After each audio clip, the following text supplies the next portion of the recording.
Do you believe in the Madden Curse? No, I do not. Why not? The Madden Curse, I feel like, is broken. The last few years, you had Odell on it last year. Almost you, but then it was Odell. I voted for you. You saw? Thank you. I like you. Not really, but... Ah, damn it. In sports, there are many curses that have been said to plague players, teams, cities, and even whole leagues. There are things like the Billy Goat Curse that cursed the Chicago Cubs for over 100 years before they finally won the World Series. There's the Cleveland Curse, where the city of Cleveland would always get so close to winning a title before something happened to derail them. And in the NFL, there is the Madden Curse. The curse that states that if you're the cover athlete of Madden NFL, you could go from having a great season to a cursed one the following year. Allow us to show you times the Madden NFL Curse striked. Be sure to like the video and subscribe to the channel. Number 9. Barry Sanders and Dorsey Levens. Fans especially blame Barry and thought that if not he quit on his team or quit on his teammates, I think a lot of fans feel he quit on them. And not so much because he wouldn't be playing, but he was one pretty much average Barry season from becoming the NFL's all-time leading rusher. Let's go right to the beginning of this madness by talking about two athletes who were definitely cursed because of the cover. Widely regarded as one of the greatest running backs of all time, Barry Sanders was voted to the Pro Bowl every season he was in the league, and in 1997, he became one of only 3 players to rush for over 2,000 yards in a single season. He also became the first player to rush for over 1,500 yards in 4 consecutive seasons, and finished the 1998 season with the 3rd highest career rushing yards in NFL history.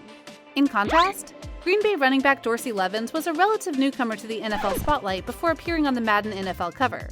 With only 2 seasons rushing for over 1,000 yards, Levens was a surprising choice for the game's cover, but his appearance in the 1997 Pro Bowl, after a 1,400-yard season, had earned him recognition as one of the league's fastest rising stars. Not too long after he was named the cover athlete for Madden NFL 2000, Sanders announced his retirement from the NFL in a surprise move that left fans, and the league by most accounts, reeling. While it's not the most obvious evidence of a curse, Sanders' unexpected exit from the league left a huge void in the Detroit roster. And there remains quite a bit of controversy and mystery surrounding the scenario that ended the career of one of the league's greatest players. With Sanders' abrupt exit, EA Sports quickly put together another cover featuring up-and-coming star Levens, who had helped lead the Green Bay Packers to several playoff runs in recent years. The season after appearing on the cover would end up being his last on the starting roster, however, as a nagging injury limited him in 1999, and Green Bay posted their worst record since Brett Favre became the team's quarterback in 1992. Levens would be released by the Packers in 2001. So in this case, the curse struck not once, but twice. Number 8. Eddie George. There's no way in the world that you are on first contact going to bring down 2-7. The approach in bringing down Eddie George was have one guy get there, slow him down, and hope that the homies arrive. The Heisman Trophy winner from Ohio State University earned a reputation as one of the most reliable workhorses in the NFL during his 9-season career, and he entered the 2000 season saddled with high expectations after his team was defeated by the slimmest of margins in the previous year's Super Bowl. George had rushed for over 1,200 yards in each of his 4 seasons thus far, and averaged over 3.7 yards per carry to lead the team. Surely the curse wouldn't strike him, right? Wrong. George went on to rush for more than 1,500 yards in his cover season, but he also lost a career-high number of fumbles, coughed up the ball in the Titans' season-ending playoff game, and never averaged more than 3.4 yards per carry for the rest of his career. Number 7. Dante Culpepper. Dante Culpepper has his share of this incredible sports opulence, a $20 million contract that included a $5 million signing bonus. He was the only first-round quarterback from the 1999 draft not to take a snap last season. This year, though, the Minnesota Vikings count on him as their starting quarterback. Many quarterbacks have graced the cover of Madden, and Dante Culpepper was one who many felt wouldn't be affected by the curse.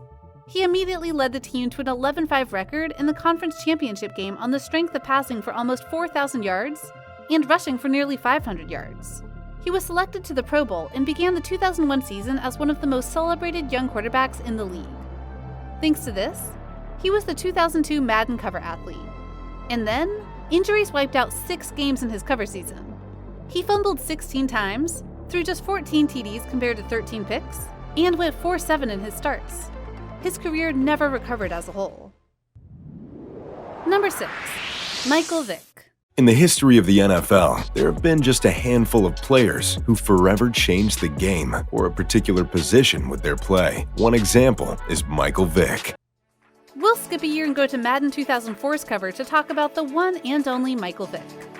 A man who both helped change the game and brought down the game via his arrest. But no, the Madden Curse didn't cause that to happen. That was on him. Rather, after electrifying people in Atlanta with his play and even taking his team to the playoffs, he was announced as a cover athlete for Madden. A very deserving thing. But then, in his cover season, he got injured. In the preseason. Yes, the preseason. He was hurt so bad that he missed 11 games that year. It was so bad that the coach got fired for letting him get hurt in the preseason. So the curse affected 2 people once again. Number 5. Ray Lewis. Ray Lewis, you feel him. Oftentimes the Ravens are rushing 3 men. This is a hard knock. The master of disaster, 15 years he's been lighting people up over the middle. Feel his presence. You are better because you're in the room with him. In terms of defensive presence on the football field, very few could compare to the greatness that was Ray Lewis. The Hall of Famer turned broadcaster made his impact felt on the field for well over a decade, and earned 2 Super Bowl rings as a result. While Lewis's season following his debut as the Madden NFL 2005 cover athlete wasn't exactly terrible, the usually reliable linebacker failed to record a single interception in the 2004 season, the first time that had ever happened in his long career.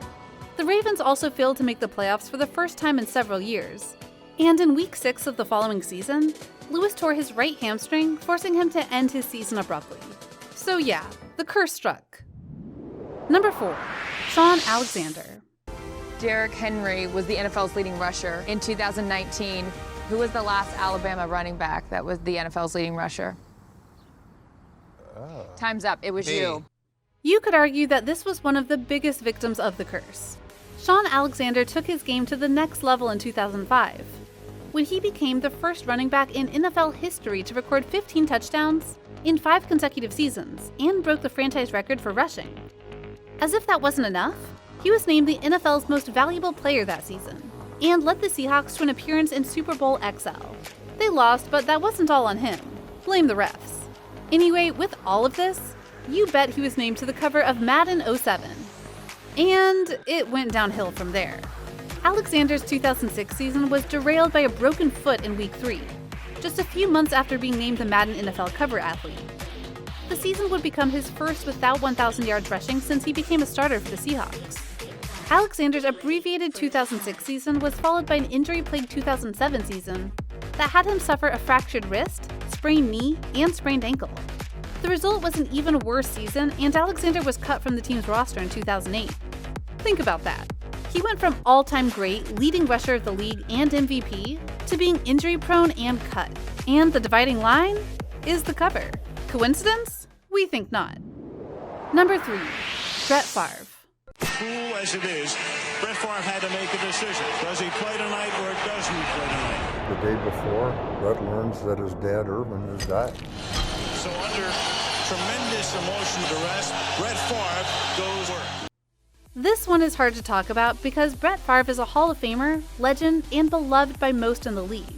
But when he was named to Madden NFL 09's cover, it was meant to be the final feather in his cap because he had retired after a hard loss in the NFC Championship game in his final ride with the Packers. This was a legacy pick on top of Favre doing great that year. But as you all likely know, he unretired, joined the New York Jets, and had on the field and off the field issues that showed that even the old gunslinger isn't immune from the Madden Curse. Number 2. Drew Brees. Many disturbing images have emerged in the aftermath of Hurricane Katrina. Hurricane Katrina wipes out much of New Orleans. Tonight, entire towns have been wiped out. Nothing is more misunderstood about post-Katrina New Orleans than this. the Saints are not a symbol of rebuilding, but of what has been rebuilt. You know, we know about the person that he is. But Drew Brees, a model of consistency and production, not to mention a first-class citizen. Do you have any idea of the breach of the Gulf, how far back inland it went? Here's another quarterback who you would have sworn would be immune to the curse, but nope. Drew Brees made the cover of Madden NFL 11 because of his performance with the New Orleans Saints and not just getting them to the Super Bowl, but winning it. The first for the team and for New Orleans as a whole. While the 2010 season wasn't a terrible disappointment overall, Brees had one of his worst seasons to date. The usually accurate passer threw twice as many interceptions as he had in previous years. And the team's generally lackluster performance led to a playoff defeat in the first week of the postseason. The loss was especially disappointing given that New Orleans lost to Seattle, the first team in NFL history to make it into the playoffs with a losing record. Ouch. Number 1. Adrian Peterson. Adrian Peterson, look at that shot! Goodness. That is a linebacker shot right there. This isn't the hop step jump. Adrian Peterson makes a football play and people are yelling medic. We were talking earlier about the beast in the room when we interviewed that man right there. Adrian Peterson is one of the greatest running backs to ever play the game, period. Peterson returned to the team from injury in 2012 and took the league by storm once more by rushing for 2,097 yards throughout the season, the second highest tally for any running back in the history of the league. His performance helped the team improve from a 3-13 record to a 10-6 finish, and earned him the NFL's Most Valuable Player award. While Peterson's start to the 2013 season looked good, with a 78-yard rushing touchdown on the first carry of the game, he struggled for the first half of the season with a nagging foot injury. He ended up playing only 14 games, and the team's record dropped back down to 5-10-1 after he was declared done for the season in December due to the same aggravated foot injury. So what do you think? What do you think of this look at the times where the Madden Curse came and struck down a player after doing so good in the previous season? Can you believe how many players have been hit by this curse? Do you understand now why many are hesitant to go and be on the cover? Who do you think will be on the cover for the next game? Let us know in the comments below. Be sure to subscribe, and we'll see you next time on the channel.